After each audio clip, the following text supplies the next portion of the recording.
I've seen that viral video of that girl using all these laundry products that she found in an Airbnb. I'm gonna link her profile down below, but I went ahead and picked up the things that she used, and I'm gonna go ahead and do a load of my sheets. But I just have all my sheets here, so I'm just gonna do a regular load on Kohl's. I'm going in with Gain Moonlight Breeze for detergent.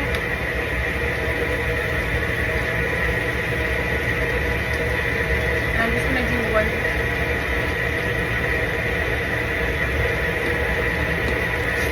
Then the Downy Light Ocean Mist. I think she said the combination of the two smell really good.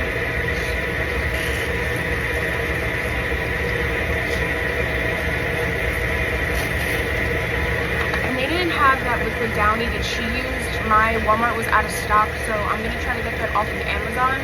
And then once I go to dry them, I'm gonna use the Gain Moonlight Breeze fabric sheets as well.